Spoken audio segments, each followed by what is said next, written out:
Muy buenas tardes a todas, a todos. Es un placer tenerlos nuevamente acá en una nueva actividad del ciclo de talleres y conversatorios permanentes sobre problemáticas y metodologías de la historia regional. Como saben los que ya vienen participando, es un evento que se viene sosteniendo en el tiempo. Desde el año pasado comenzamos con esta actividad, contando con diferentes invitados e invitadas. Y sin duda creo que se ha configurado en un lugar de encuentro, en un lugar de discusión, de muchísimo aporte, de trabajo horizontal, y un lugar en donde convergen estudiantes, jóvenes que están comenzando a formarse en investigación y en historia regional, graduados recientes y ya investigadores formados. Bueno, antes que nada, darles la bienvenida, agradecer a todos los que están participando por tomarse el tiempo, sobre todo en este contexto, y compartir con nosotros esta actividad. Nos va a acompañar en la jornada de hoy el doctor Agustín Rojas. Agustín es doctor, es profesor, licenciado y doctor en Historia por la Universidad Nacional de Córdoba. Ha defendido su tesis doctoral hace poco con el título Los epígonos de la Escuela Histórica en la segunda mitad del siglo XX. Es investigador estable del equipo Historia, Política y Memoria, los procesos de legitimación del poder político en la Argentina contemporánea, lecturas desde Córdoba.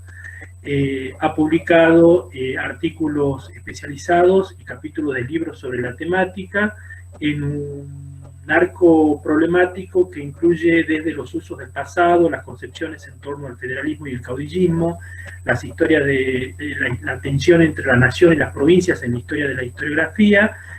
Bueno, y hoy nos va a acompañar presentando su trabajo en torno a las historias regionales de cara a la Academia Nacional de la Historia. Bienvenido, Agustín, te damos la palabra y iniciamos con el conversatorio. Gracias, Osvaldo, por la presentación. Muy generoso de tu parte. La verdad, un gusto participar de espacios así, sobre todo en un contexto tan especial que, si bien tiene muchísimos obstáculos y desafíos, al menos la virtualidad nos permite encuentros como este, ¿no? Donde podemos participar muchas personas sin la necesidad de un traslado, lo cual, para los que nos trasladamos continuamente a congresos, sabemos que a veces es difícil, ¿no? Entonces, veamos por lo menos el punto positivo de la virtualidad en ese aspecto. El tema que me gustaría desarrollar no es solamente, quisiera aclarar, una investigación individual, es el resultado de muchísimos trabajos de equipos de investigación que se están desarrollando en este momento. Si bien parte de un equipo de investigación de Córdoba, en cierta medida resume los esfuerzos de muchos otros investigadores, sobre todo, por ejemplo, de la Universidad Nacional del Nordeste, donde hay investigadores muy valiosos que están también desarrollando estas perspectivas. Puntualmente, la temática hace referencia a la interpretación que hace específicamente la Academia Nacional de Historia sobre la historia regional y local. Cómo la ha pensado, cómo sus propias interpretaciones han podido configurar cambios semánticos que han afectado a cómo nosotros abordamos el campo que hemos llamado historia regional. Principalmente los objetivos que me propongo alcanzar son tres. El primero es destacar precisamente, como he mencionado, la relación entre la Academia Nacional de la Historia con las historiografías provinciales. La segunda cuestión es interrogar hasta qué punto podemos hablar de una prevalencia, de un centralismo historiográfico, muchas veces que consideramos porteñocéntrico, hasta dónde ese alcance es verosímil y cuándo también tenemos que observar cuáles son las limitaciones que podemos tener desde el interior en ese aspecto. Y el último objetivo es entender cómo las políticas de la historia han afectado los objetos de estudio que tenemos a nuestra disposición. En definitiva, el interrogante que va a estructurar sería el siguiente. ¿Cómo la Academia Nacional de la Historia ha gestionado la tensión clásica nación-provincias? la cual también podemos traducir como la tensión entre lo local y lo nacional. Como los historiadores profesionales hoy en día debemos asumir esta tensión. Es decir, tenemos que formar parte de esta tensión, tenemos que ubicarnos entre lo nacional y lo local, o tenemos que tomar una distancia y no formar parte de estos enfrentamientos que vamos a ver que son bastante añejos. Antes que nada es necesario definir qué entendemos por la Academia Nacional de la Historia. Es una institución cultural bastante importante que ha tenido nuestro país. Quizás no tiene el protagonismo hoy en día que tenía en el pasado. Es una institución cultural que en su momento, sobre todo en el siglo XX, ha podido configurar la conciencia histórica, nada menos. Hoy en día sabemos que la conciencia histórica está en crisis. Es muy difícil que una institución, sea académica o no, digamos, pueda monopolizar el sentido histórico. Pero sí, la Academia Nacional de la Historia estuvo muy cerca de configurar una imagen muy contundente sobre nuestro pasado. Entonces, de ahí la trascendencia que tiene de estudiar este tipo de instituciones. Por supuesto que la Academia Nacional de la Historia en realidad forma parte de una institución previa, que era la Junta de Historia Numismática Americana, que es de 1893. El rango de academia lo obtiene durante la presidencia de Justo en 1938. ¿Sí? Pero en realidad es la misma institución que se reconfigura. Este problema, digamos, cuya extensión es bastante digamos, ambiciosa, es necesario estructurarlo de la siguiente manera. Primero es necesario observar el nacimiento de la tensión nación-provincias en el siglo XIX a través de la intervención de diversos historiadores, no solamente Mitre, y luego entender cómo en el siglo XX, ya con una institucionalización y una profesionalización bastante consolidada, cómo empiezan a desarrollarse numerosos cambios semánticos dentro del mismo campo. Entonces, dentro del siglo XIX, el famoso padre de la historiografía argentina, Bartolomé Mitre, cuando publica en la década del 50 Historia de Belgrano, y mucho más tarde la famosa historia de Mitre, de San Martín, en realidad lo que hace es fundar un mito nacional, pero al mismo tiempo engendrar una serie de imágenes históricas que van a ser fuertemente resistidas por los historiadores de provincia.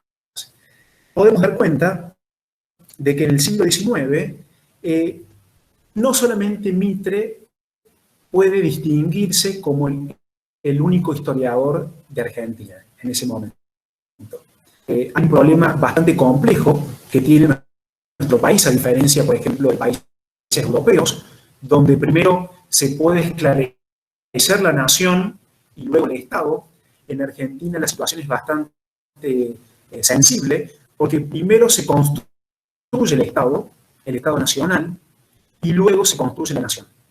Esto va a generar muchísimos problemas para la inteligibilidad del pasado, porque el Estado nacional que se construye en el siglo XIX, digamos, de alguna manera es tributario de los elementos de estabilidad ya presentes en las provincias. Es decir, las provincias son previas al Estado nacional. Entonces, muchos historiadores ubicados en las provincias comenzaron a debatir con Mitre de manera muy temprana. Podemos destacar, por ejemplo, el caso de Vélez Arfiel. Es un cordobés que en realidad estuvo desde muy temprano afincado en la ciudad de Buenos Aires, y desde la prensa facciosa comenzó a discutir con Mitre la relevancia de las figuras y su jerarquización en el panteón nacional. Todos conocemos seguramente la disputa que existe entre Vélez Arfiel y Mitre por cómo jerarquizar a Manuel Belgrano y Güemes. Si bien ninguno de los dos discute que en la cima del panteón debe prevalecer la figura de San Martín, el problema era dónde colocar a Güemes y a Belgrano. Mitre proponía que la segunda figura icónica debía ser Belgrano, mientras que Vélez Arfiel, defendiendo los intereses provincianos, defendía la figura de Güemes. ¿sí? Decía que sin Güemes, San Martín no podría haber llevado a cabo la independencia sudamericana. Entonces, lo que se observa en el siglo XIX es una actitud defensiva por parte de los llamados cronistas del interior, que si bien no cuestionan las bases esenciales del relato mitrista, sí van a ofrecer una serie de proyectos reivindicadores sobre las figuras olvidadas del interior. Si uno lee, por ejemplo, la historia de Belgrano de Mitre, puede observar los juicios bastante severos sobre los caudillos del interior. Por ejemplo, si bien reconoce que eran experiencias democráticas, Mitre las llama democráticas, pero no eran experiencias republicanas, eran democracias bárbaras, tal como las calificó Mitre. Entonces vamos a tener el caso de historiadores de Córdoba como Garzón, que van a reivindicar a Bustos, historiadores de Santa Fe como La Saga, que van a reivindicar a López, e historiadores, por ejemplo, de Salta, como Frías, que van a tener una predilección especial por sacar a Güemes de las sombras. Entonces, de Mitre van a aceptar su canon metodológico y estilístico para ejercer una profesión de historiador, pero van a cuestionar fundamentalmente cómo Mitre condenó a los protagonistas del interior. Por lo tanto, no hay una impugnación radical, no son revisiones que podemos decir que desbaratan el canon mitrista. Por otro lado, el problema de Mitre genera un problema de inteligibilidad en la historia geográfica en Argentina. Fundamentalmente es el siguiente. Al posicionarse como el primer historiador, ¿sí? Porque está cercano a un ideal de ciencia, ¿sí? Si bien esto es una imagen posterior, pero en las memorias Mitre es asociado a un canon científico, ocurre un fenómeno que no es muy diferente al que ocurre en la historia de la historiografía general universal. Digamos, ¿cómo interpretar a las experiencias previas a la profesionalización? Cuando ocurre una figura como Mitre, como sería el caso de Range, ¿no? en los estudios historiográficos clásicos, promueve una decisión bastante forzosa. Digamos, ¿cómo interpretar lo previo? ¿O qué categorías son las legítimas para poder ingresar a la discusión sin violentar las identidades nativas de estos intelectuales? Por ejemplo, muchas veces nos apresuramos y hablamos de un espacio protohistoriográfico, ¿sí? Le quitamos la identidad propia de estos agentes y los consideramos en relación a lo venidero, a lo que ocurre posteriormente, que es la profesionalización, ¿sí? Porque es realmente lo que nos interesa. Entonces, terminamos desconociendo el valor que tienen estas figuras previas a la profesionalización. Incluso cronológicamente, hay historiadores que escriben a la par de Mitre, como en el caso de los historiadores de provincia del siglo XIX, pero que no tienen los mismos elementos metodológicos. Entonces, ¿cómo hay que llamarlos? Cronistas, ensayistas, ¿sí? Algunos incluso se apresuran y dicen publicistas. ¿Cuál es el estatus cognitivo, en definitiva, que deben tener estas figuras? Es una gran discusión, porque lo que está en juego es el parámetro que nosotros utilizamos, el parámetro epistemológico, para poder analizar a fondo estas experiencias intelectuales. Entonces, nos exige un desafío muy grande para la inteligibilidad. Yo estoy de acuerdo con llamarlos historiadores de provincias, ¿sí? Porque aunque no existían instituciones muy sólidas, podemos observar que en el interior ocurren casos, por ejemplo, que no tenían universidades, porque solamente la Universidad de Córdoba y luego la Litoral son las que empiezan con este camino institucional, pero había otro tipo de circuitos, de espacios, por ejemplo, en las escuelas normales, los clubes de notables en las provincias, donde existían encuentros entre intelectuales del interior, muchos de ellos abogados, hombres de pluma, sacerdotes, que discutían el pasado provincial, discutían a Mitre y proponían engendrar narrativas capaces de competir inclusive con lo que se producía en Buenos Aires y La Plata. Hay casos muy concretos de maestros de escuelas normales que empiezan a producir manuales para evitar los manuales de Sarmiento, de Juan Manso o de Luis Domínguez, que eran los que se usaban habitualmente, para darle a sus alumnos. Por ejemplo, en el caso de Santiago del Estero, en el caso de Corrientes, se produce ese fenómeno. En el caso de Córdoba también. Y esos manuales eran mucho más respetuosos con el pasado local que los manuales que proveía Buenos Aires. Por supuesto que estos segmentos letrados de los cuales estoy hablando pertenecían claramente a las aristocracias del interior, a las élites patricias. Vamos a ver cómo ya en el siglo XX hay un acercamiento de otros segmentos sociales que están interesados también en el pasado local. Mientras tanto, en el siglo XIX prevalece la genealogía, prevalece el interés por justificar las memorias familiares, las facciones entre las élites provinciales. Esa es la instrumentalización y el sentido que tenía incursionar en la historia en el siglo XIX en el contexto de las provincias. Por otro lado, no debemos desconocer el pensamiento situado, ¿no?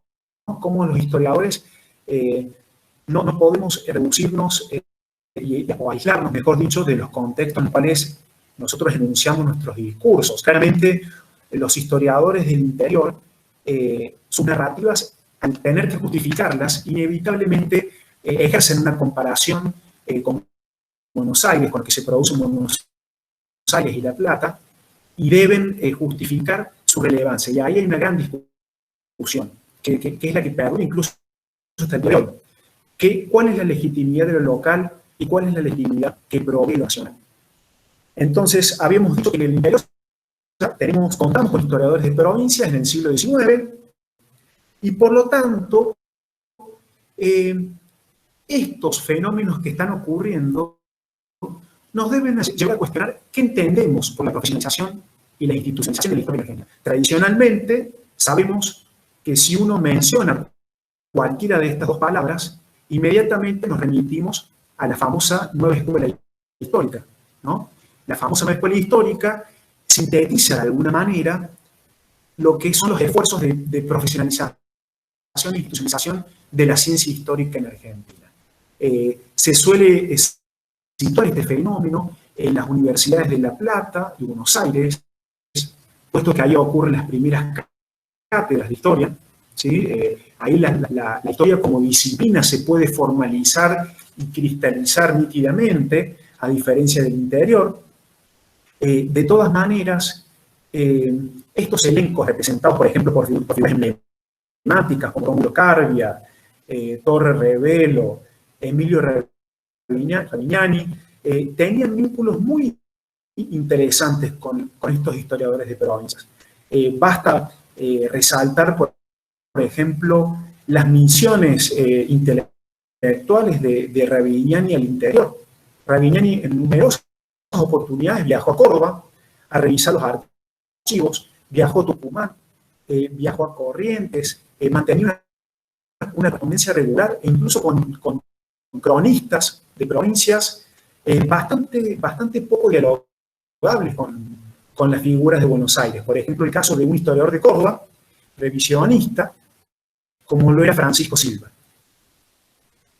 Ravignani tiene una correspondencia bastante interesante con estos historiadores. Y otro operador historiográfico del mismo tenor es Levene. Levene, por ejemplo, en numerosas oportunidades viajaba a las provincias a revisar los archivos. Iba acompañado, por ejemplo, por copistas, por ayudantes que los colaboraban codo a codo en este conjunto de reservorios documentales que no estaban bien sistematizados todavía, y muy hábilmente reivindicaban los historiadores de cada provincia que visitaban. También había fundaciones de filiales de la Junta de Historia Numismática en el interior, por ejemplo, la de Rosario en Córdoba en la década del 20.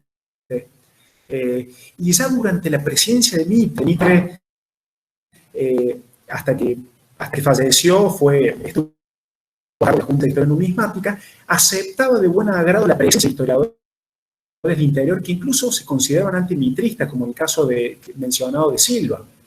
Incluso Mitre se acerca a historiadores de Corrientes, aceptando de que había que expandir un poco los objetos de estudios del interior. Entonces, hay que un poco, esta tensión nación-provincias existe, es real, pero también hay que ver los vínculos, las articulaciones entre los diferentes espacios. Por lo tanto, podemos hablar de que existe una simbiosis erudita entre los historiadores del interior y los historiadores ubicados en los centros neurálgicos del país, como La Plata y Buenos Aires. ¿En qué sentido existe y se puede hablar de una simbiosis erudita? En primer lugar, había un reconocimiento intelectual de las figuras.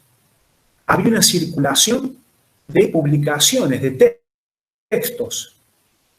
Tanto a los historiadores de Buenos Aires les interesa que sus institutos y revistas publiquen historiadores del interior, y a su vez hay historiadores de las provincias que se acercan por sus propios intereses y medios a Buenos Aires para publicar. Y esto es muy importante porque hay un reconocimiento de capital intelectual en la alteridad. Por el otro lado, hay un reconocimiento que excede simplemente a una cuestión instrumental como una publicación particular. Hay empresas editoriales, como la que va a llevar a cabo el EBN, donde le va a ofrecer espacios bastante generosos a los historiadores del interior. Por ejemplo, en la Historia de la Nación Argentina, esta famosa compilación que tiene el apoyo del gobierno nacional, donde le asignan fondos bastante generosos a estos historiadores, y Levene habla de una pacificación intelectual. Dice que hay que dejar atrás las querellas entre porteños y provincianos, y habla de una historia nacional que es el resultado de todos los aportes de las provincias. Las historias provinciales deben integrar este gran anhelo, este gran proyecto utópico que es la historia nacional. Entonces, hay un tomo específico de historia de la nación argentina, dirigida por Levene, que es el tomo de las historias provinciales. Y no son pocos los historiadores de provincias que participan. Cuando la Junta de Historia Numismática en el año 1938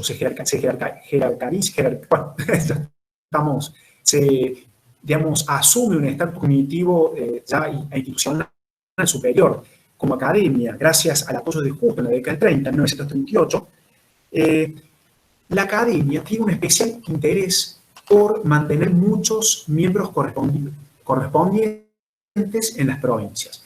En la academia, si uno observa el reglamento, divide los miembros en dos grandes grupos. Están los miembros vitalicios, que son los miembros que tienen cierta antigüedad y que a través de una designación entre los que componen la academia, se pasan a ser miembros vitalicios permanentes de esa corporación. Mientras que los historiadores correspondientes son aquellos que designan, que habitan y que investigan en las provincias y que los necesitan para tener una territorialidad y una articulación bastante extensa en el territorio provincial.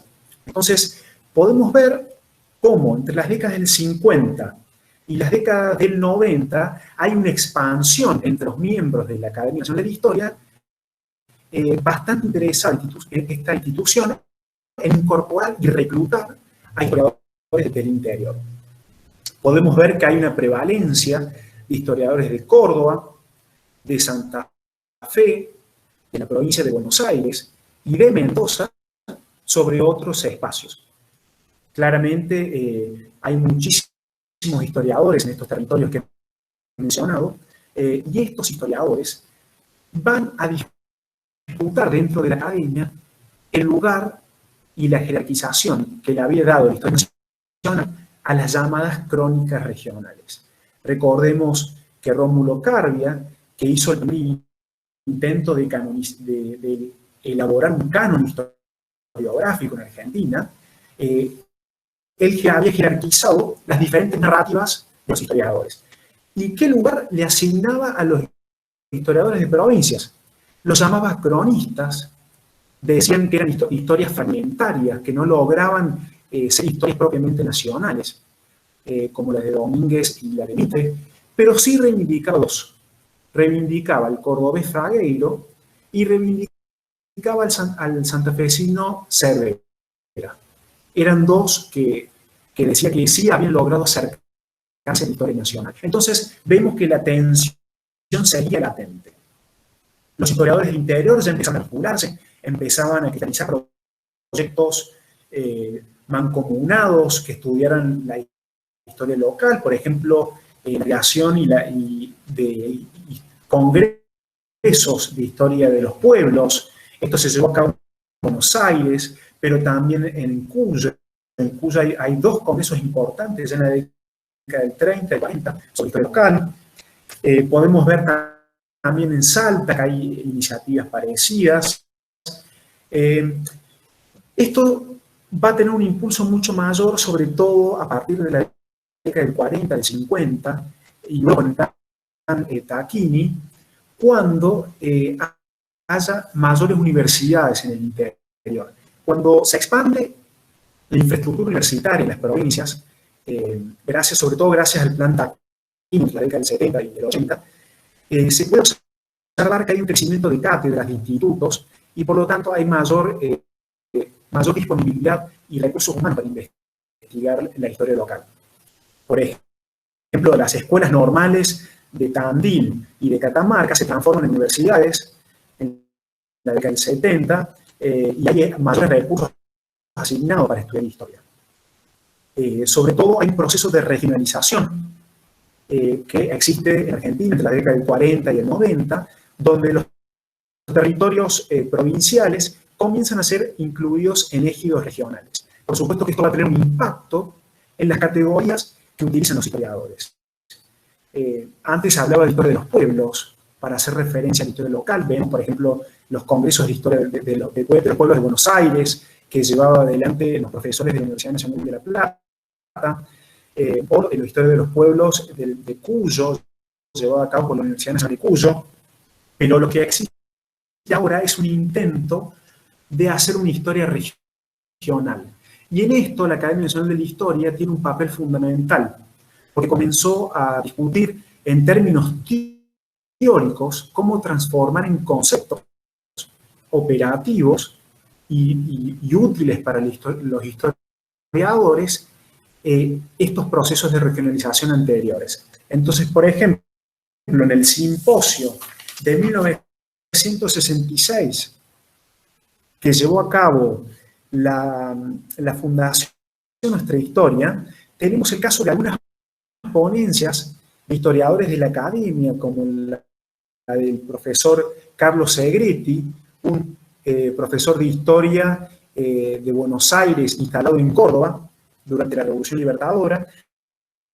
Podemos ver que Segretti cuestionaba dos mares de la historiografía. Por un lado, el enfoque parroquialista, la historia excesivamente localista, que creía que porque era local su objeto era relevante por sí, pero también cuestionaba la historia nacional, que no tenía un acercamiento a las experiencias del interior. Entonces, él proponía una historia interprovincial donde se comparara las experiencias entre diferentes provincias, y en el caso de aquellos espacios que habían estado subsumidos, por ejemplo, bajo la categoría de territorios nacionales, en ese caso sí era factible una historia regional. Y Segretti colocaba como ejemplo el Chaco.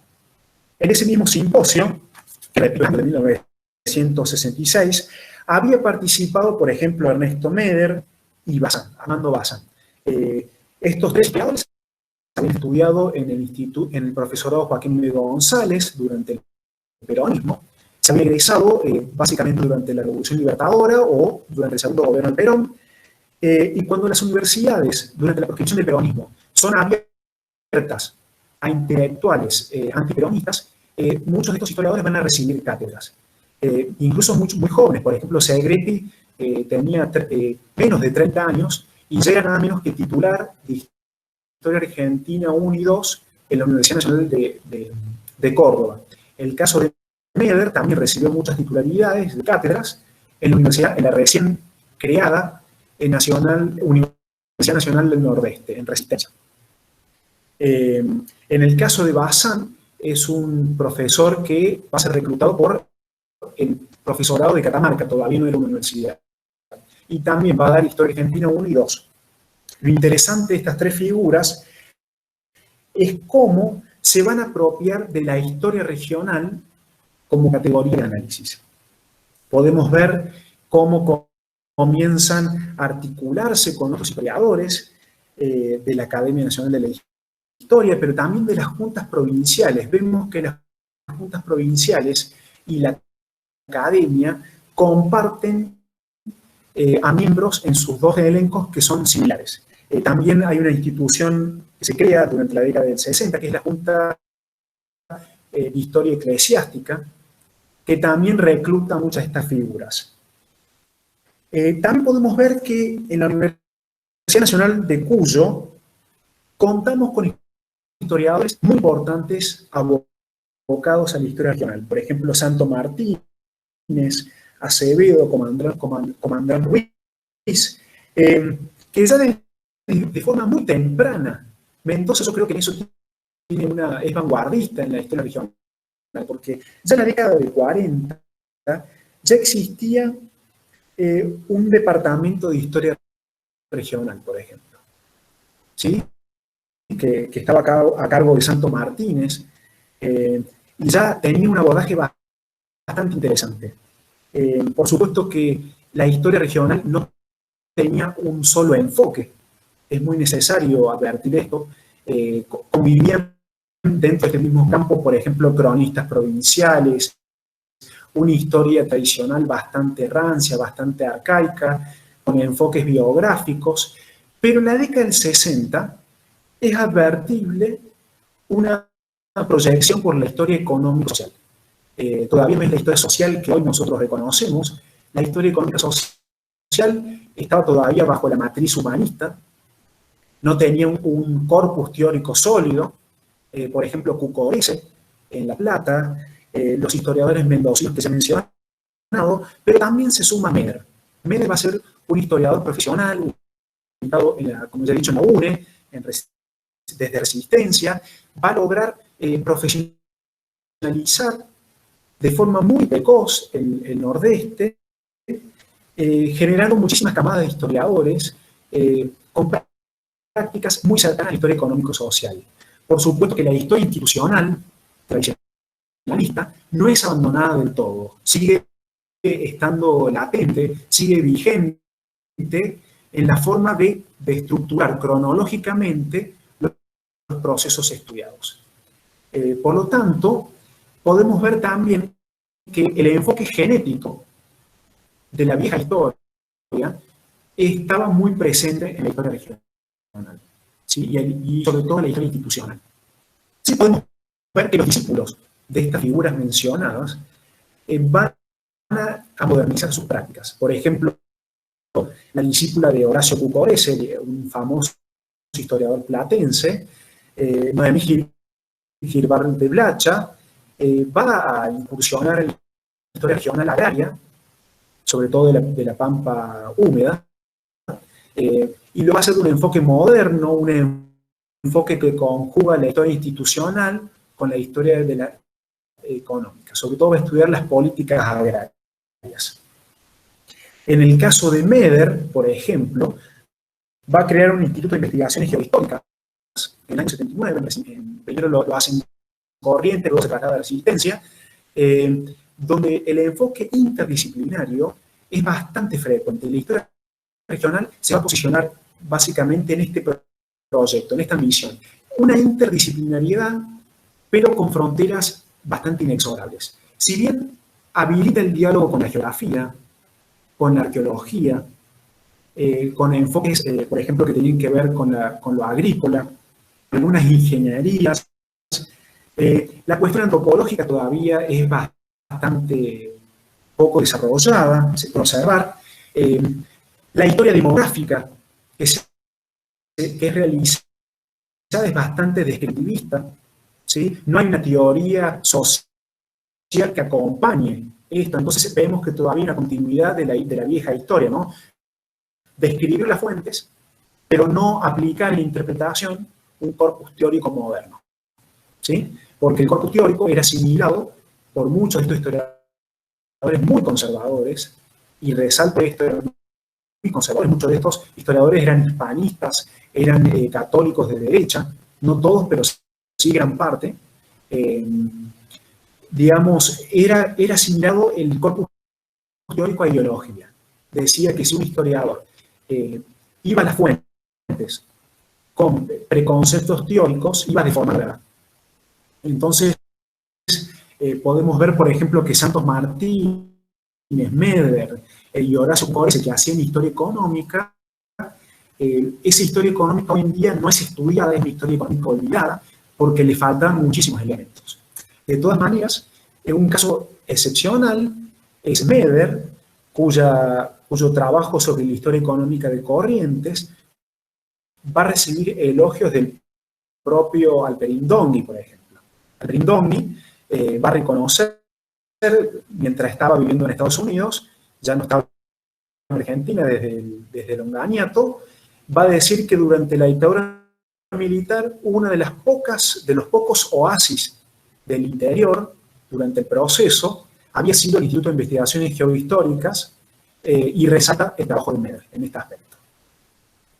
Hemos dicho entonces que había elementos de la geografía, de la demografía interactuando, pero no había una discusión teórica importante. ¿En dónde se observa fundamentalmente esto? Como hemos dicho, en el enfoque genético y sobre todo en la perspectiva esencialista. Hay un esencialismo en la forma de entender la región, hay un problema ontológico donde hay una confusión entre la categoría que es empleada con la realidad. Hay una fusión entre estos dos elementos y por lo tanto hay una creencia de que la región existía desde tiempos inmemorables, simplemente que fue cambiando de nombre. Mientras que la etapa colonial, por ejemplo, se llamaban intendencias, durante la época virreinal, luego se van a llamar, digamos, espacios provinciales, territorios nacionales. Hay como una continuidad demasiado poco probable de sostener, digamos, desde una perspectiva profesional. De hecho, digamos, muchas de estas perspectivas regionales van a entrar en crisis cuando se reprofesionalice la historia en la década de 80. Entonces, hay que reconocer también matices. Por ejemplo, si bien Bazán, y ya me voy a detener en esto más adelante, Bazán recayó mucho en una perspectiva esencialista de la región del noroeste, y va a ser muy criticado por esto. Meder llegó a la conclusión, y eso lo aclara muy bien Silvia Leoni, de la inverosimilitud de hablar de una región sostenida en el tiempo como nordeste. ¿Sí? Hay muchos matices. El caso, por ejemplo, de los investigadores platenses, Noemí Girval de Blacha, luego se suma Carlos Mayo, Samuel Amaral, eso sí tiene una perspectiva muy moderna y pueden, digamos, darle un revestimiento correcto a la historia regional al punto de permitirle sobrevivir hasta la década 90 y principios del siglo XXI inclusive. En Mendoza, por ejemplo, la historia regional, el concepto de frontera que utilizan los historiadores de Mendoza durante la época del proceso, por ejemplo, ellos utilizan el concepto de frontera durante el conflicto con Chile, por ejemplo. Hay un resurgimiento de estudios fronterizos. De hecho, van a recibir muchísimo dinero de CONICET en la época de la dictadura militar. Santos Martínez, sobre todo como Adrián Ruiz, que era el director del Centro de Estudios Interdisciplinarios de Fronteras Argentinas, va a utilizar el concepto de frontera de una manera transhistórica para justificar las pretensiones argentinas sobre la soberanía. Entonces, hay un antichilenismo muy fuerte entre los historiadores mendozos. ¿Qué ocurre durante la dictadura militar en el CONICET? Digamos, como todos sabemos, hay un endeudamiento muy grande de la Argentina durante el proceso. Los organismos internacionales, sobre todo el BID, otorgaban préstamos a Argentina, siempre y cuando invirtieran una parte de estos recursos en ciencia e investigación. Entonces, la dictadura militar va a otorgar un fuerte caudal de recursos a CONICET. CONICET, yo creo que es el momento donde tiene un resurgimiento de becarios, de institutos de investigación extraordinario en el proceso. Quizás el único momento comparable sea durante el kirchnerismo, ¿no? Momentos de gran desarrollo presupuestario. Entonces, durante el proceso hay una confianza, hay una exigencia de, digamos, distribuir y asignar recursos en el área las áreas interiores, en el interior, porque hay un desarrollo desarmónico, se sostenía en la década del 70 y del 80, entre las provincias y Buenos Aires. Entonces, hay una apuesta a invertir en institutos del interior, no solamente fundaciones privadas, como se ha sostenido en muchos artículos, sino también en las universidades también. Por ejemplo, en Mendoza, en el Nordeste, hay muchos institutos ligados a las universidades que se han beneficiado de estas políticas. Entonces hay un auge de la historia regional en la década del 70 durante la dictadura. Un auge de, por ejemplo, una forma de tener una beca en ese momento, según los mismos testimonios de los becarios, era colocar que sus investigaciones estaban circunscritas en el marco de la historia regional. Entonces, tener un apoyo financiero garantizado.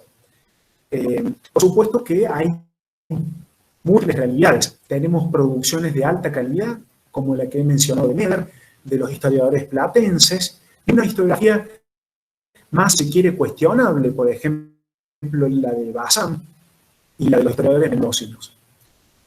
Cuando ocurre el regreso democrático y CONICET es intervenido en el año 1984, colocan a un interventor alfonsinista a cargo del organismo y se posicionan historiadores que venían del exilio, pero también del incilio, y que están en contra de la forma en que la historia regional era encarada. Esto ocurre durante el gobierno Alfonsín, y figuras como Chiaramonte, por ejemplo, y Luis Alberto Romero, tienen digamos, un enconamiento, hay una persecución, se podría decir, hasta estos historiadores que se habían jerarquizado durante la dictadura militar. Entonces, van a mandar comisiones permanentes a sus institutos de investigaciones, algunos los van a cerrar, denunciando la forma en que habían investigado. Puntualmente, Comadrán Ruiz, por ejemplo, en Mendoza, su instituto, que había recibido un presupuesto enorme, un desarrollo bastante significativo, el mencionado Centro de Estudios Fronterizos va a ser cerrado, le van a quitar todo el presupuesto. De hecho, Comadrán Ruiz va a tener que buscar otro lugar de trabajo, porque no puede ya estar como investigador de CONICET, no puede localizarse más en esa institución. A Meder también le intentan cerrar. Chiaramonte mismo se encarga de desprestigiar la historia regional, escribe varios artículos hablando de que una perspectiva esencialista, de que la frontera no era acorde al periodo democrático que estaba llevando a cabo Argentina. Decía que los estudios regionales fomentaban los nacionalismos, y ya el nacionalismo era algo arcaico, algo prehistórico, ¿no? Todo es construcción social, entonces ontológicamente es difícil de sostener el concepto de región. Ese es básicamente el argumento. A Meder le intentaron cerrar su instituto de investigaciones. Hubo 3 comisiones que envió Chiaramonte, pero como la producción del IGI era bastante dinámica en esos aspectos, ¿no? Meder mismo criticó la perspectiva esencialista, no alcanzaron a cerrar el instituto y sobrevivió. En el caso de Bazán, recordemos que Bazán tuvo un periodo de jerarquización en el CONICET durante el proceso, pero también él era peronista, tuvo un problema de discusión con colegas en Catamarca, y Bazán se santió en el año 1979. Pero su trayectoria en CONICET, extrañamente, no va a ser dañada. Entonces, en el 83, él puede crear un instituto en Catamarca, y en democracia a pesar de tener una perspectiva tradicional de investigación, va a ser respetado por Chiaramonte y Romero en las comisiones regionales.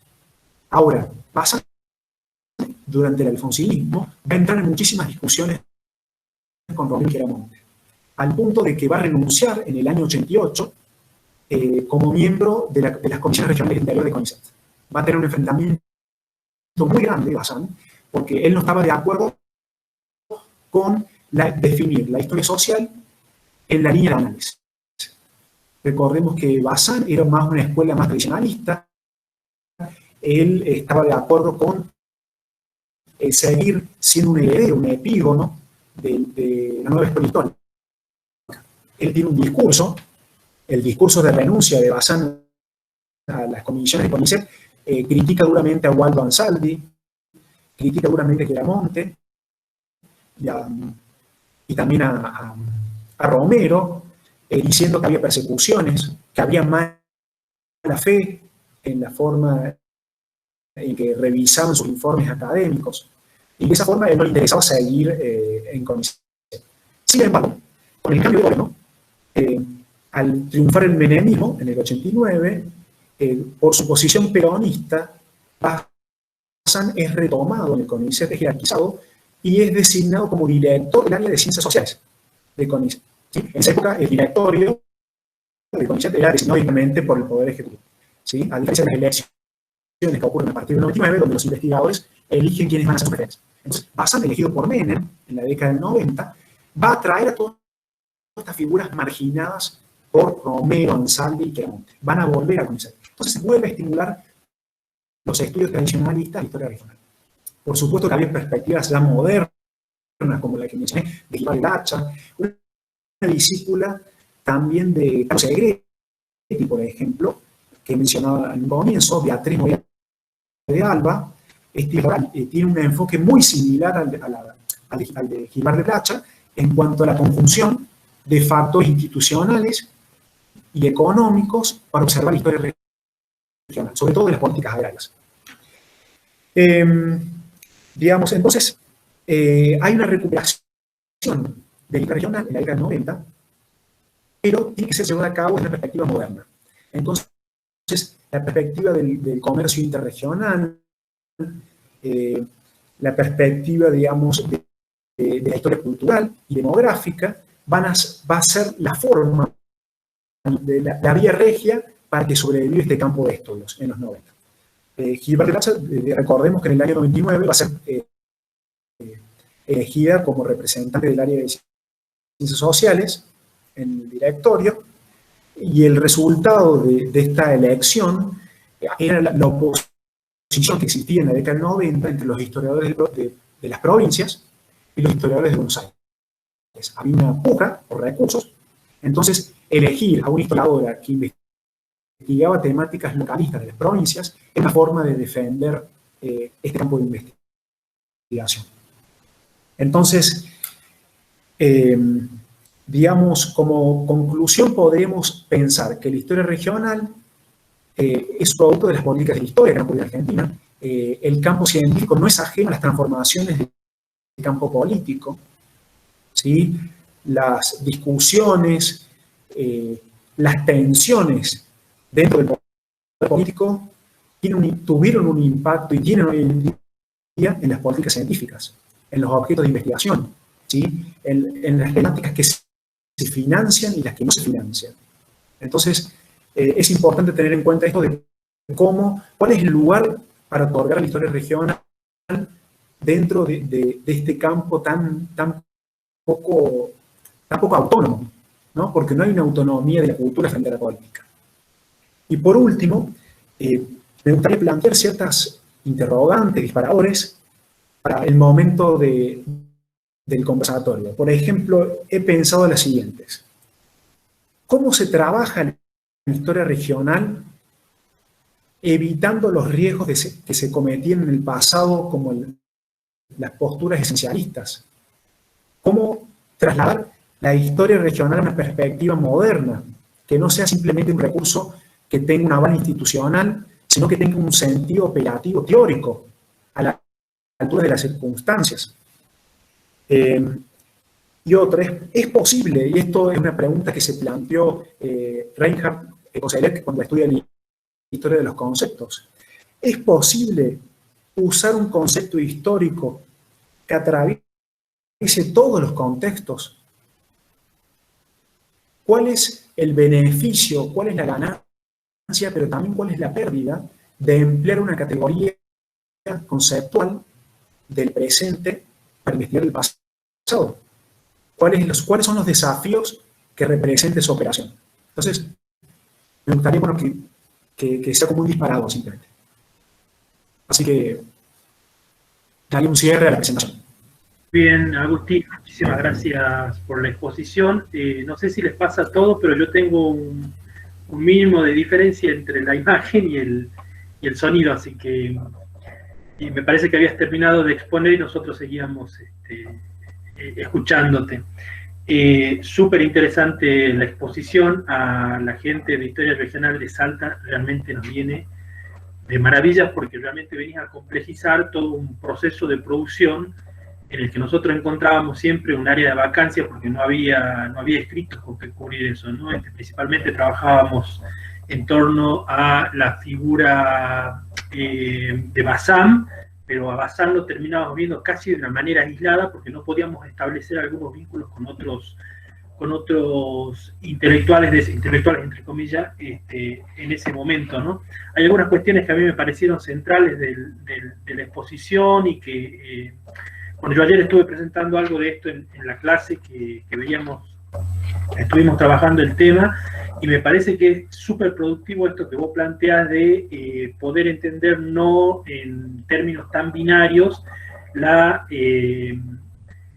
contraposición entre las historias nacionales y la participación de los historiadores de provincia a partir de la Academia Nacional de la Historia, ¿no? Me parece que esta mirada y entender cómo la academia también gestiona estas historiografías provinciales y después las historiografías regionales, que me parece una forma también de gestionar las diferencias, es como central porque abre un abanico de complejidades que de otra manera no se puede ver, ¿no?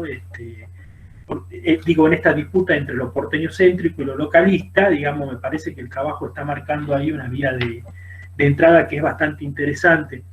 Y después resulta súper útil esto de cómo fuiste a partir de estas tres figuras, Meder, Bazán y Segretti, digamos, planteando trayectorias que tienen muchísimos puntos en común, ¿no? Yo he comenzado hace poquito a seguirlo a Bazán, y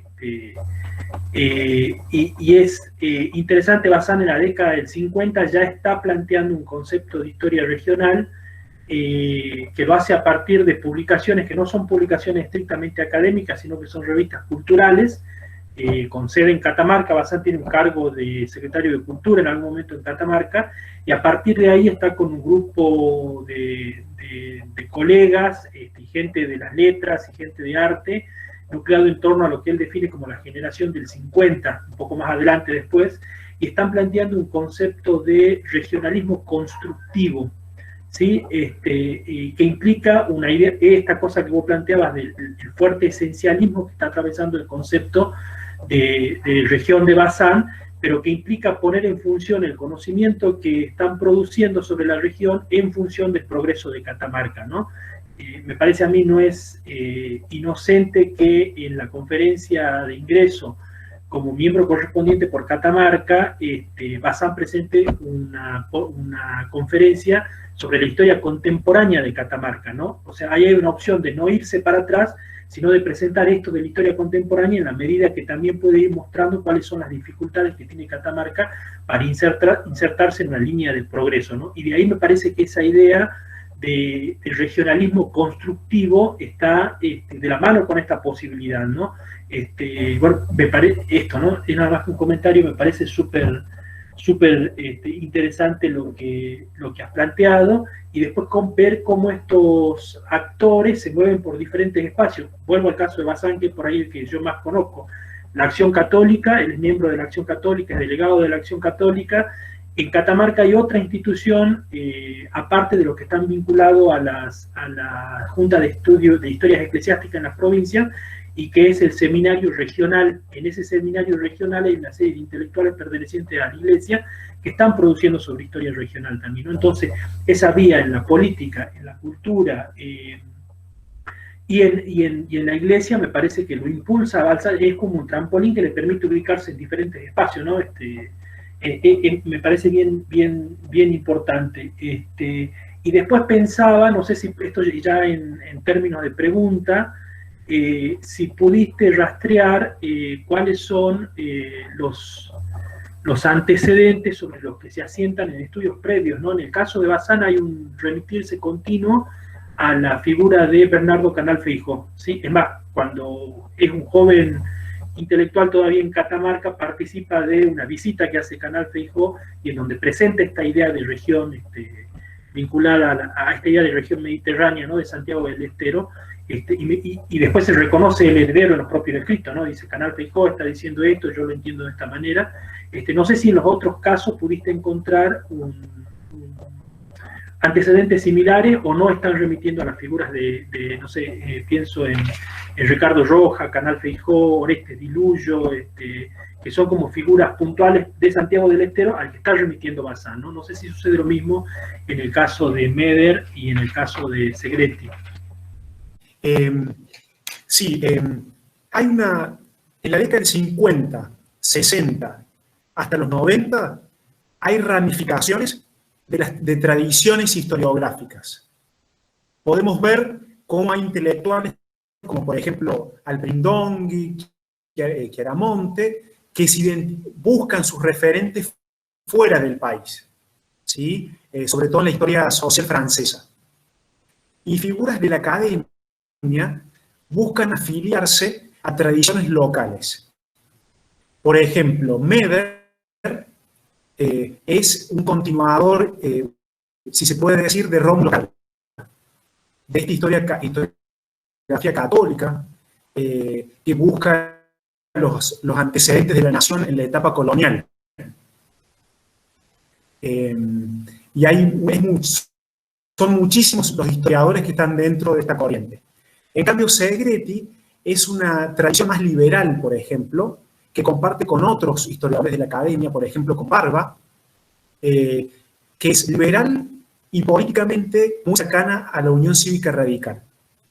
Emilio Ravignani, Ricardo Calebois, Ernesto Celesia, son historiadores que le interesa la historia política, son muy republicanos, pero liberales.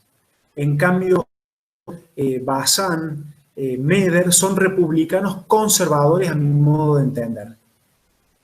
Ellos ven que la nación es católica, no ven que el Estado tiene que ser neutro, por ejemplo, no concuerdan eso con el liberalismo. El Estado no puede ser neutro, tiene que estar afincado en las tradiciones nacionales. Y las tradiciones nacionales es que la nación es desde su nacimiento católica. Entonces, y hay el interés, por ejemplo, por el poblamiento, la historia demográfica del poblamiento, porque el poblamiento en América se realiza con la colonización. Hay ciertos estudios hispanistas donde reemplazan conquista por poblamiento. Incluso hubo un decreto del rey de España, Felipe II, donde prohibía el uso de la palabra conquista, que era poblamiento. Era como civilizar, no era una conquista. Y eso les interesa mucho eso, cómo el trabajo mancomunado entre la Iglesia y los conquistadores no solamente lo que civiliza, sino que lo que organiza el territorio en términos jurídicos, en términos espirituales. Por eso también me interesa mucho la historia demográfica a muchos de estos equipos de investigación, porque tenían acceso a los censos y los registros de las parroquias. ¿Sí? Por esta cercanía de la historia eclesiástica, tienen un acceso a las parroquias, ahí ya tienen los elementos empíricos para medir la población de cada localidad. Y Bazán es peronista, por lo que yo pude investigar.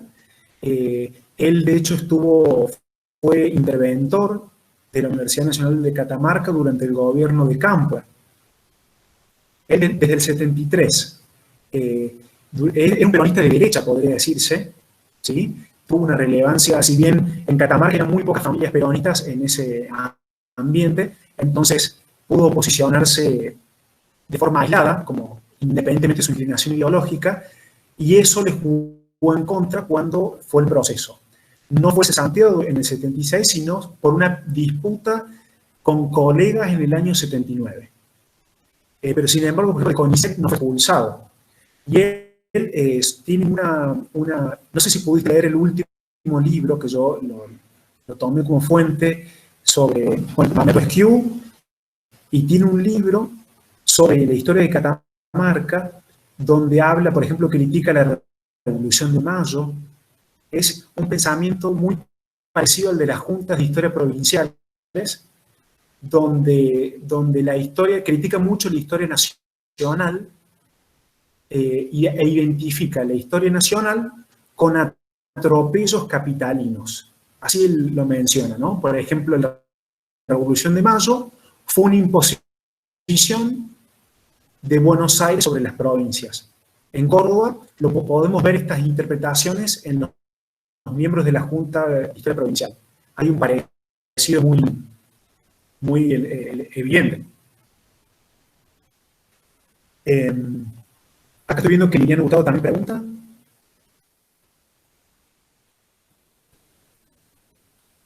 Claro, digamos, el problema es, uno puede enfocarse en el cambio y en la continuidad en la región, pero el problema es que al seguir utilizando el concepto de región, que no es una categoría nativa, es una categoría posterior a la realidad, que podría generar problemas. Esto yo lo he escuchado, por ejemplo, gente que le ha hecho críticas a Bazán, el mismo Chiaramonte también en sus artículos, dice que al utilizar como concepto una categoría de intervenciones posteriores a los procesos históricos, hay que ver si no hay una violación lingüística del contexto, porque se pasa por encima de las categorías nativas. Por ejemplo, ¿cómo hace Bazán? ¿Cómo resuelve Bazán esto? Dice que lo natural, y ahí volvemos a un pensamiento conservador, dice lo natural son las regiones, que van cambiando de nombre. Y dice Bazán que si el país hubiera estado organizado, no atomizado en muchísimas provincias, sino organizado como en la época de la colonia, o sea, toda una imagen romántica, ¿no? Si, como en la época colonial, el país hubiera estado organizado de manera como intendencias, como territorios grandes, unidades grandes, no hubiera tenido muchísimos inconvenientes. Entonces, él habla de que hay regiones naturales y que políticamente y culturalmente funcionan así. Hay incluso una mirada como si fueran organismos por momento. Entonces, esa mirada de región, para una perspectiva historiográfica profesional moderna, porque siempre hay que aceptar de que hay un pluralismo historiográfico, nunca puede haber una sola perspectiva, pero de una perspectiva moderna es problemático.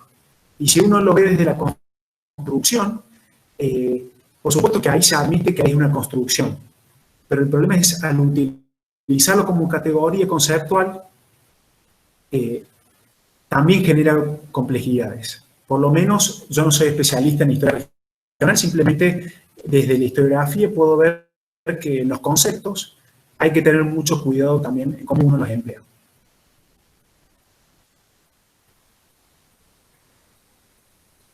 Por ejemplo, Meder dejó de utilizar historia regional, por ejemplo, porque él decía, ¿qué es el Nordeste?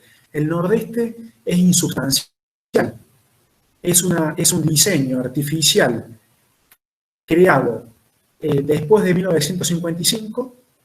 Estamos utilizando esto que ni siquiera se ajusta al objeto, porque tanto la temporalidad como los conceptos tienen que ser inherentes a los objetos que analizamos, no imposiciones en la medida de lo posible, porque siempre va a haber una imposición categorial. Pero hay que respetar los objetos tienen temporalidades propias, tienen identidades lingüísticas propias, y uno no puede cometer un atropello de imponer una categoría sobre eso. Por ejemplo, ¿en qué conclusión arribó Meder concretamente? Dejar de utilizar historia regional como del nordeste y empezar a utilizar, por ejemplo, las misiones jesuíticas. Las misiones jesuíticas son, por sí mismas, es un objeto que tiene su propia territorialidad sobre lo que hoy es Paraguay, Formosa, Chaco, ¿sí? No coincide con las territorialidades posteriores. Entonces, el mismo objeto ya posee una categoría espacial y temporal. Muchas gracias, Agustín. Bueno, Marta hace una observación. Dice que importante esto, a ver, déjame que lo encuentre. Sí, me parece muy interesante la distinción entre protohistoriadores e historiadores de provincia. Hablar de protohistoriadores es mirar esos escritores en función del punto de llegada, la profesionalización.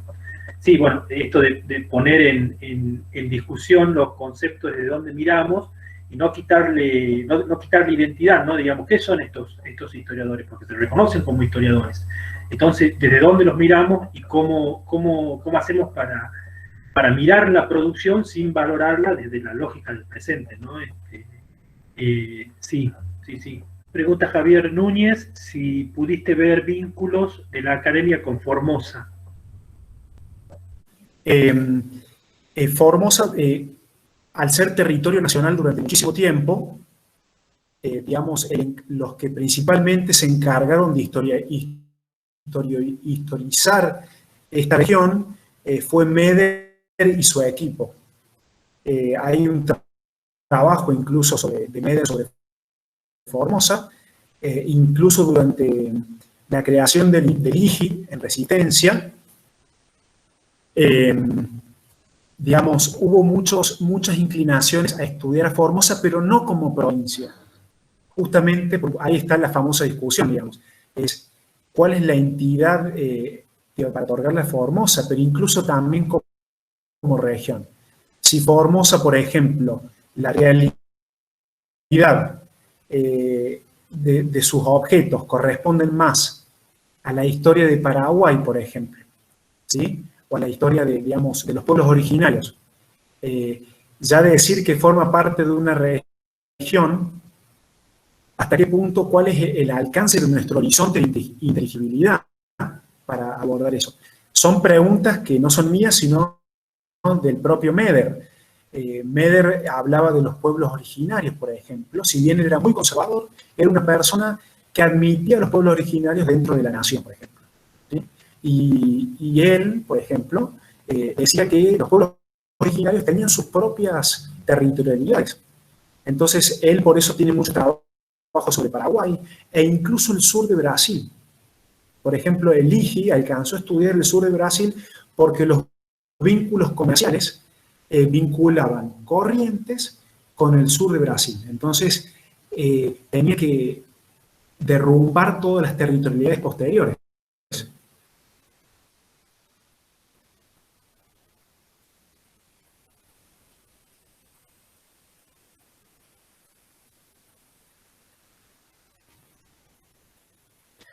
Hoy en día Meder es olvidado, es un historiador que no es recordado.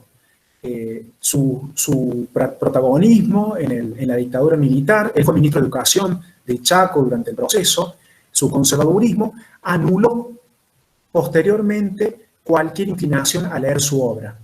Sin embargo, existen aspectos interesantes, sobre todo en su tesis doctoral, que se llama Historia Económica de Corrientes, que es de 1980, fue publicada en 1980, pero es de 1978, y hay aspectos muy interesantes en esa tesis que realmente es necesario, digamos, retomar, por lo menos en algunos aspectos. Es, como dije, una figura olvidada, una figura que ha caído en el olvido, pero sobre todo por las políticas de la historia post-alfonsinistas, porque Quiramón tuvo un enfrentamiento específico con Meder y le criticó su obra y desde entonces se cayó automáticamente del canon.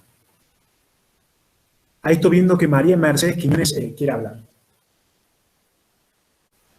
Hola, buenas tardes a todos. Hola, Agustín. Me pareció en primer lugar súper interesante, bueno, esto un poco decía Osvaldo, había como un hueco en el mapeo historiográfico de esto.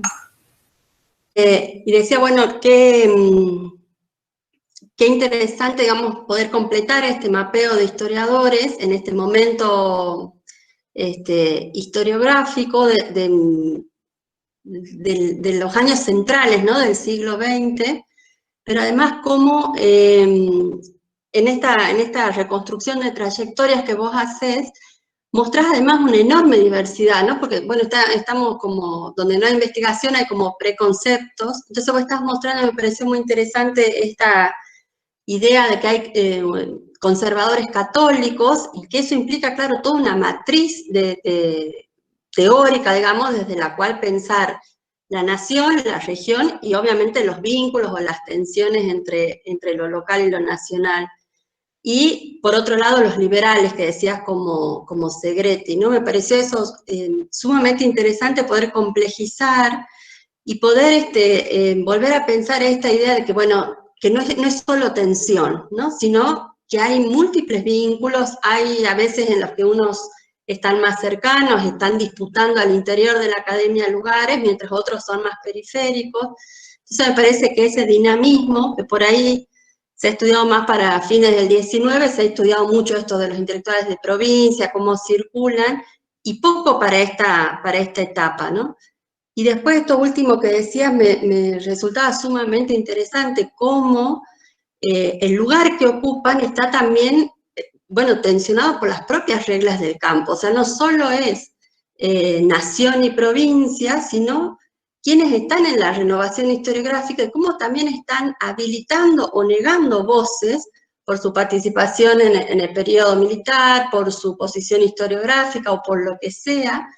También hay una tensión allí que hace al propio campo de fuerzas del campo historiográfico, ¿no? Entonces eso me resulta sumamente interesante poder problematizar desde tantas aristas esto, que uno a veces dice, bueno, la renovación historiográfica esto, pero también está opacando figuras como vos decís, la de Meder, que más allá de su participación política, por lo que vos decías recién, hay una cuestión de territorializar, por ejemplo, los problemas, que es muy moderna, por decirlo en algún término, ¿no? O sea, hay preocupaciones historiográficas que ya están en estos historiadores, pero que, bueno, que son tachados también, digamos, por otros agentes que son más centrales en el campo, no necesariamente en la disputa nación-provincia, ¿no?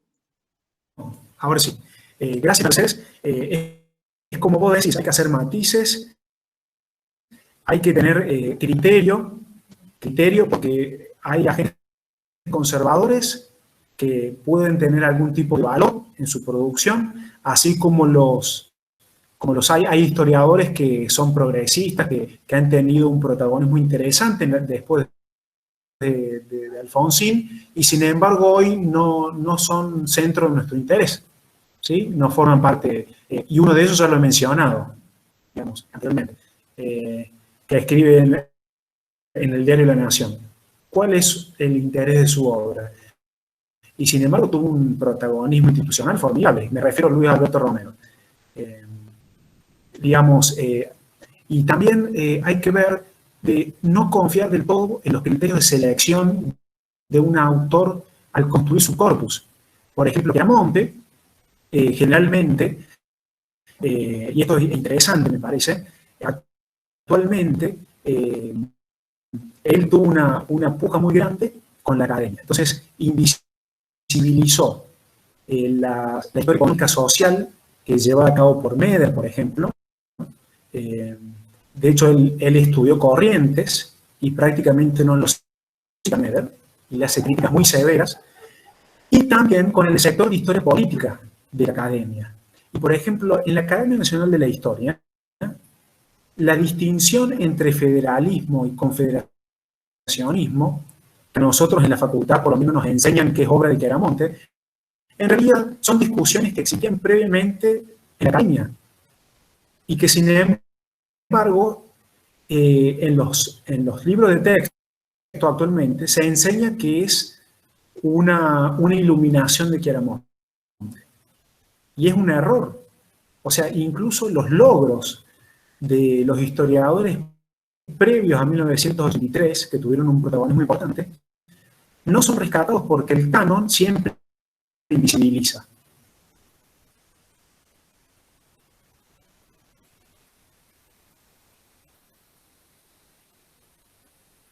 Ahí Marta tira un dato interesante, ¿no? De cómo en realidad es muy difícil hablar de estos personajes, que muchos de ellos están vivos y que tienen sus guardianes de memoria, ¿no?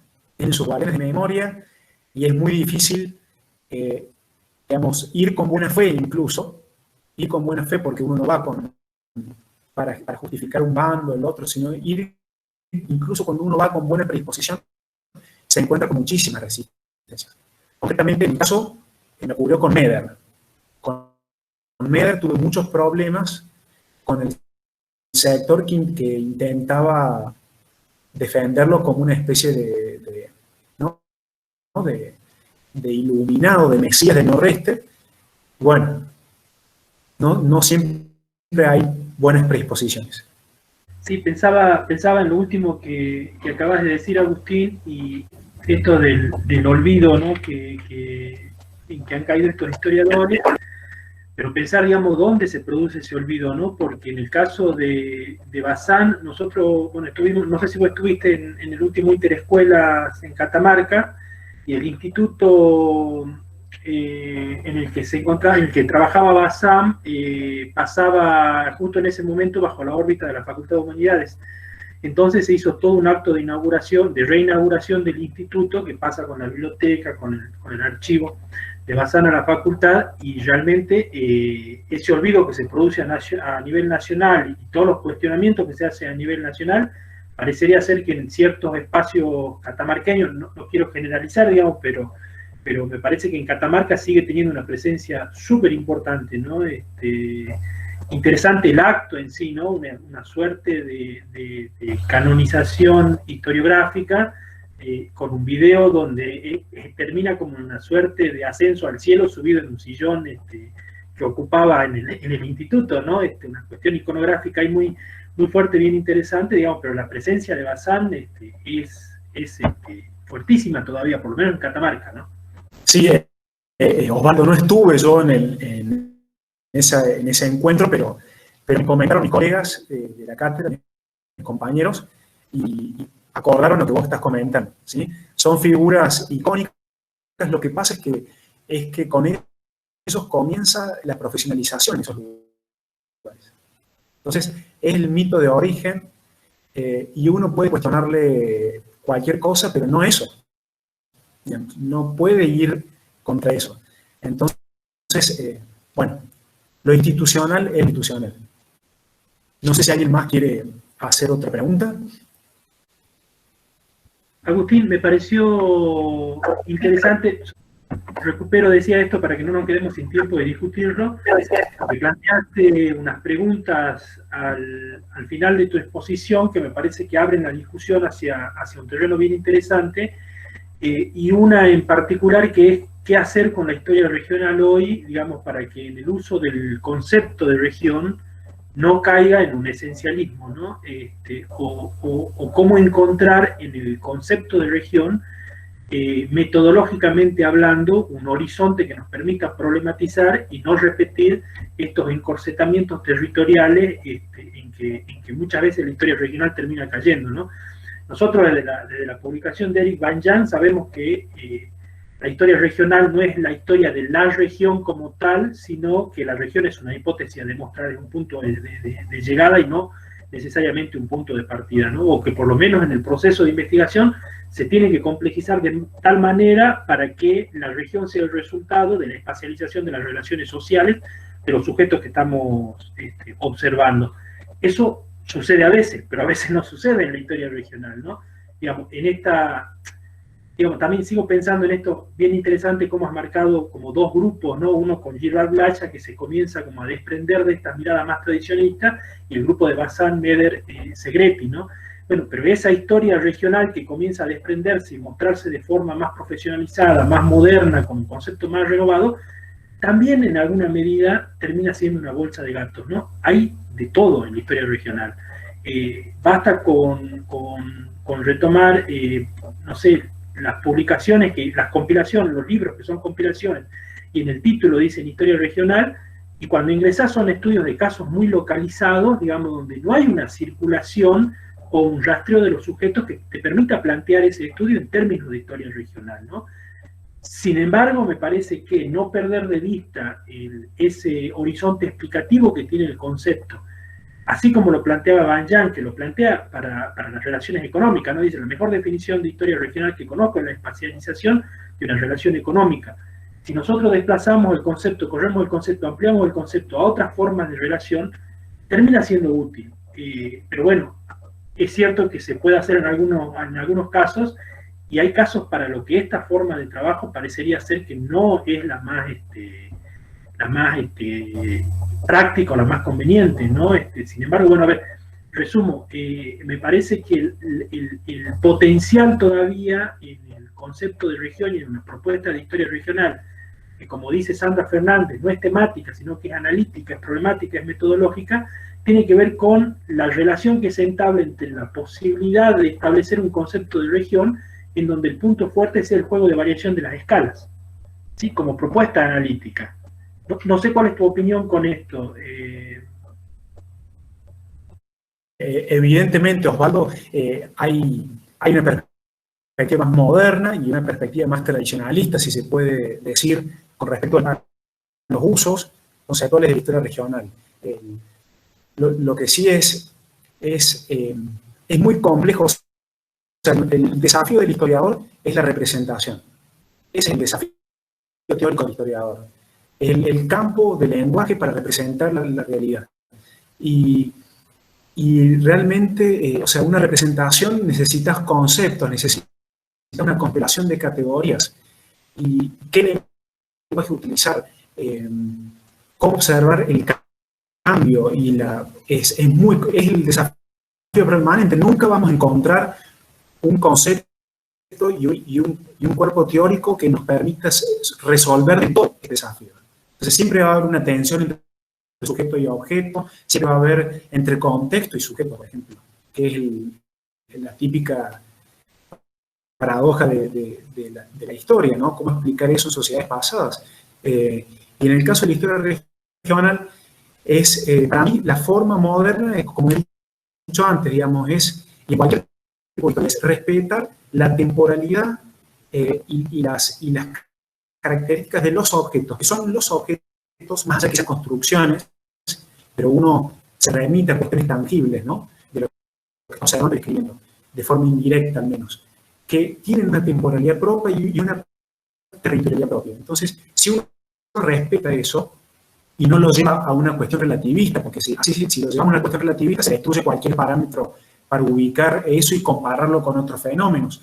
Pero si uno lo lleva con una pretensión al menos, los resultados pueden ser más ajustables a los procesos concretamente. Entonces, yo estoy de acuerdo con respetar categorías nativas, por ejemplo, las categorías de los mismos agentes. Dejar de decir protohistoriográfico, por ejemplo, cronista, ver cuáles son las identidades de los agentes y cómo es el vínculo de los sujetos con el ambiente que los rodea. Cómo ellos construyen también su propio contexto.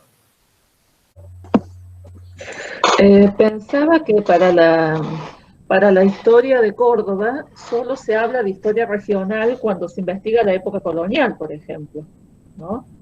Entonces ahí funcionó durante bastante tiempo un seminario de historia regional con el grupo de Silvia Palomeque, digamos que ella seguía la línea de Sempa Tazarurian, pero para la historia colonial sí se habla de región. Pero Córdoba, digamos, no piensa los otros temas de la región, ¿cierto? Siempre el punto de disputa es con la historia porteña. Esa es mi mirada, bueno, yo lo digo, investigo historia reciente, ¿no? O sea, ahí la región no existe. Pareciera que la región está para la etapa colonial. Sí, es un tema, digamos, Córdoba siempre, como tiene una correlación jurídicamente, con el ejido que tenía en la época virreinal, es más fácil de justificar. Pero, por ejemplo, si si uno dice la Intendencia de Córdoba, llegaba hasta Catamarca, por ejemplo.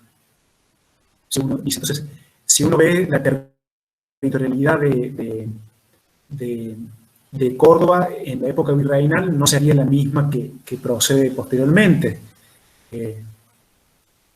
Es ahí un tema en ese aspecto. Siempre los circuitos mercantiles, los estudios de los circuitos mercantiles son los que mejor creo que han aprovechado los estudios generales, ¿no? Desde mediados del siglo XX, básicamente.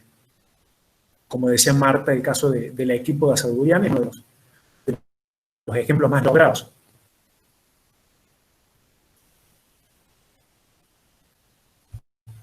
No sé si alguien tiene otra pregunta, una crítica también, por supuesto. Buenas tardes. Sí, yo quisiera preguntar acerca de la influencia, no me gusta utilizar la palabra influencia, pero tal vez bueno, vamos a utilizar esa palabra en todo caso, de la influencia de la Academia Nacional con algunos historiadores en el caso de Salta. Porque si bien en un primer momento se habló de Bernardo Frías, hay también representación salteña dentro de la Academia Nacional. Además de Bernardo Frías, ¿qué otros referentes en el caso de Salta se pueden encontrar? Tanto esta pregunta va tanto como para Agustín como para René o la persona que quiera contestar. Sí, a ver, en la academia, el vínculo de los historiadores con salteños con la academia ha ido hasta hace muy poco tiempo por una línea tradicional. Acá la profesionalización es bastante tardía, sobre todo comienza, podemos decir que es de la década de los 80 recién, pero quienes van a estar vinculados a la academia es el sector más tradicional, historiográfico más tradicional, ¿sí? Atilio Cornejo, Solá, después estuvieron los sectores vinculados a la Universidad Católica de Salta, bueno, con esta lógica de permanencia hasta la muerte física, digamos, de los investigadores, ¿no? Recientemente, y además esta lógica de la academia de espacios cerrados, digamos, dos representantes por provincia, y bueno, hace, no sé, unos cuantos años recién se incorporó Sara Mata, que sería, digamos, ahí recién un cambio sustantivo, cualitativo de la posición historiográfica, de las perspectivas historiográficas, ¿no? Pero en general ha estado vinculado a los sectores más tradicionales, a estos abogados, vinculados con el poder político, y después con personas vinculadas sobre todo a la carrera de Historia de la Universidad Católica. Creo que por ahí iba la pregunta. Sí, y preguntaba un poco también la compañera sobre cuáles son los otros historiadores, si solamente son como estas figuras fuertes, ¿no? Las que configuran la presencia en la Academia Nacional de la Historia. Y no, hubo un proceso de construcción historiográfica, de construir una imagen de la historiografía salteña, en donde los principales referentes terminaron siendo Bernardo Frías y Atilio Cornejo, ¿no? Una genealogía en donde el mismo Atilio Cornejo participa de forma clara y evidente y que le sirve a él para construirse a él mismo como el heredero de Bernardo Frías. Sin embargo, cuando uno analiza de forma más minuciosa, más con una densidad diferente el proceso, comienza a ver que hay una heterogeneidad mucho más amplia y una serie de tensiones hacia la configuración del espacio historiográfico salteño, ¿no? Con Mercedes hemos trabajado básicamente desde los años 1915 hasta 1938, 1940, y hay todo un periodo de tensión historiográfica donde convergen diferentes grupos, ¿no? Hay y donde comienzan a funcionar diferentes tipos de instituciones, ¿no? La Sociedad de Amigos de la Historia, la Junta de Estudios Históricos de Salta, el San Felipe y Santiago, y cómo esas instituciones pueden entrar en conflicto y los historiadores entran en conflicto entre ellos, ¿no? Y una figura súper interesante no voy a avanzar mucho porque después me emociono con esto, pero una de las figuras centrales que entra en disputa con Atilio Cornejo y con muchos de los historiadores que lo están rodeando es Carlos Gregorio Romero Sosa, ¿no? Que después no va a participar para la academia escribiendo ningún capítulo para Salta, pero va a escribir el capítulo de Formosa, y que tiene un lugar bien interesante y un grado de circulación muy fuerte, ¿no? Porque se está moviendo por Salta, se está moviendo por Tucumán, tiene vinculación con Levene, reside muchísimo tiempo en Buenos Aires, ocupa un cargo de asesor para el político Serrey, es bibliotecario en la biblioteca del Ministerio de Trabajo, digamos, tiene una presencia muy fuerte en la historiografía salteña y está en disputa con otros historiadores, ¿no? Bueno, el seguimiento de alguna de esas trayectorias nos permite a nosotros ver un espacio historiográfico mucho más heterogéneo, donde hay muchísimas disputas por diferentes cuestiones que tienen que ver con la historia de Salta y con la identidad salteña, que no se reduce solamente a la presencia de Frías y a la presencia de Atilio Cornejo, aunque sea el historiador hoy con mayor reconocimiento en esa genealogía que se ha ido construyendo con el tiempo, ¿no? Yo quería decir, en relación con lo que planteó Agustín en torno a esta etapa historiográfica, que Cornejo tiene relevancia desde la fundación del Instituto San Felipe y Santiago en el 38, ahí hasta 1985 en la que muere. Sin embargo, tiene una trayectoria muy diferente a los que vos nombraste, Segretti, Bazán, Meder, en los cuales no hay una construcción problemática en torno tampoco a la profesionalización de la disciplina en la provincia, ¿no?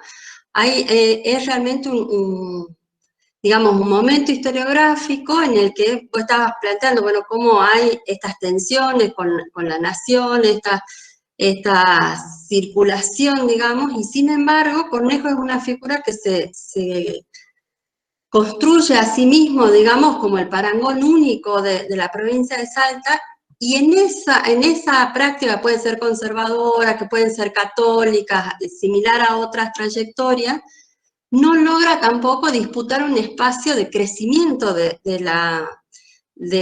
campo historiográfico en la provincia, ¿no? Esto es una hipótesis mía, digamos, una opinión muy personal, pero se ve porque tiene muchísima trayectoria, tiene muchísimos vínculos con el poder político, y sin embargo hay una trayectoria sumamente individualizada en él, a pesar de 40, 45 años de trayectoria, ¿no? Pensando en los otros historiadores que vos nombrabas, que seguía su trayectoria, y ahí es claramente una trayectoria diferencial, ¿no? Y hay que insistir en la construcción de las trayectorias biográficas, porque realmente nos permiten dar cuenta de por qué creímos y lo que creímos, ¿no? O sea, nuestros cánones historiográficos son producto de esas disputas, de esas luchas por los recursos. Hay un instituto güemesiano también en Salta, ¿no? No sé si sigue existiendo, pero sé que muchos de la academia eran miembros. Hay un instituto güemesiano, si no me equivoco. Sí, el güemesiano es de la década del 70.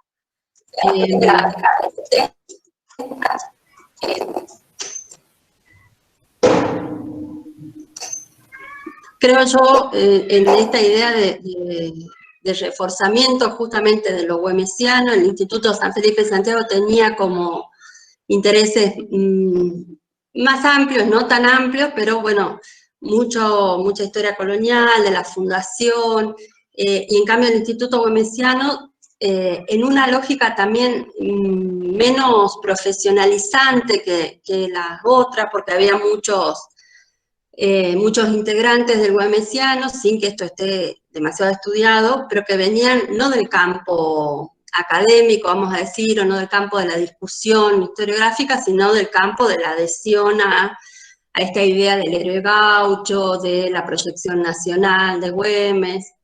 Y hoy, si bien los institutos no formalmente tienen una existencia, sobre todo en los papeles, hasta hace un año era muy central en el 17 de junio, en la fecha de la muerte de Güemes, editaban un boletín, pero bueno, lentamente se han ido ahí como difuminando un poco ambos institutos, aunque bueno, como digo, existen, tienen como un lugar, actualmente creo que está el güemesiano en el Archivo Histórico de la provincia, tiene una oficina, pero con poquísima influencia, ¿no? Bueno, eso, la profesionalización,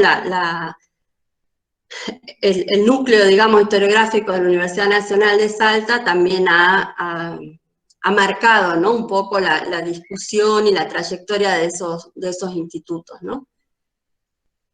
Sí, sí, y interesante esto que plantea Karina.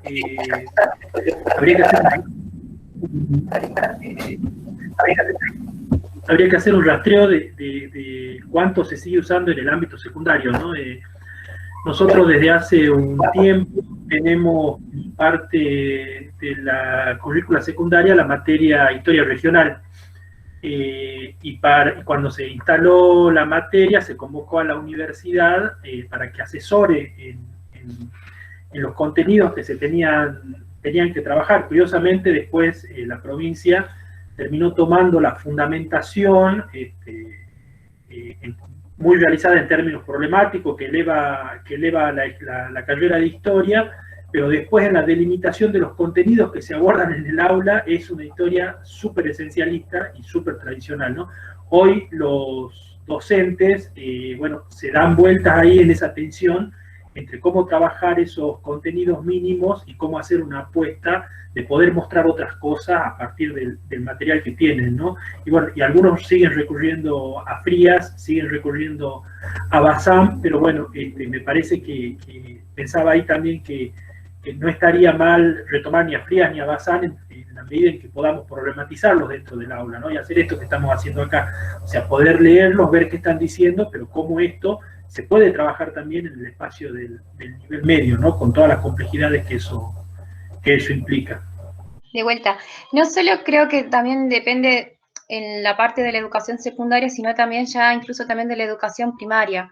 Porque, por ejemplo, acá en la provincia de Santa Fe, ya en cuarto grado, quinto grado, hay una especie de historia regional desde el lado de las ciencias sociales, que también es interesante también ver ahora cómo las maestras hacen las secuencias didácticas, las planificaciones, y solamente en el caso acá de Santa Fe, solamente se basan hasta Estanislao López y la vinculación con Rosas, y antes desde el 25 de mayo, y después todo lo que va a ser Junta Grande Independencia, y todo el papel también que va a tener con las demás provincias, pero después ya de historia regional reciente, en el caso primario estoy hablando, no se da. Por eso digo que no solo es una discusión para hablarlo también con las docentes de historia del secundario, sino también de la primaria, porque a veces también muchos los docentes de historia pecamos y decimos, no, ustedes en la primaria no, es la historia del cabildo, y no, pero creo que siempre hay que hacer una pequeña reflexión. Lo digo porque al estar también enseñando en primaria es como otro mundo. Creo también, en relación a lo que dice la compañera, que también depende mucho de las propias trayectorias historiográficas de las provincias, ¿no? A veces se ha trabajado, por lo menos en algunos espacios, sobre todo historia colonial, se ha avanzado sobre el siglo XIX, y por ahí también hay pocas investigaciones sobre periodos más recientes. Entonces los historiadores, los profesores de historia, también se ven frente a esa imposibilidad de por ahí abordar estudios más problematizados, periodos más recientes, porque hay una falta como de estudios de base por la propia conformación del campo de las provincias, de los equipos de investigación, ¿no? Creo que entonces también es como un camino a desandar entre todos, entre la investigación y la enseñanza, ¿no? Sin que se disocie, porque a veces también decimos, bueno, deberían enseñar periodos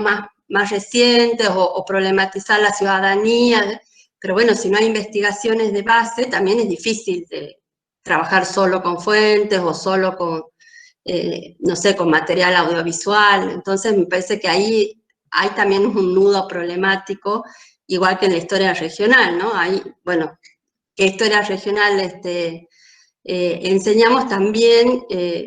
Tiene que ver con qué historia regional estamos investigando y desde dónde se está investigando.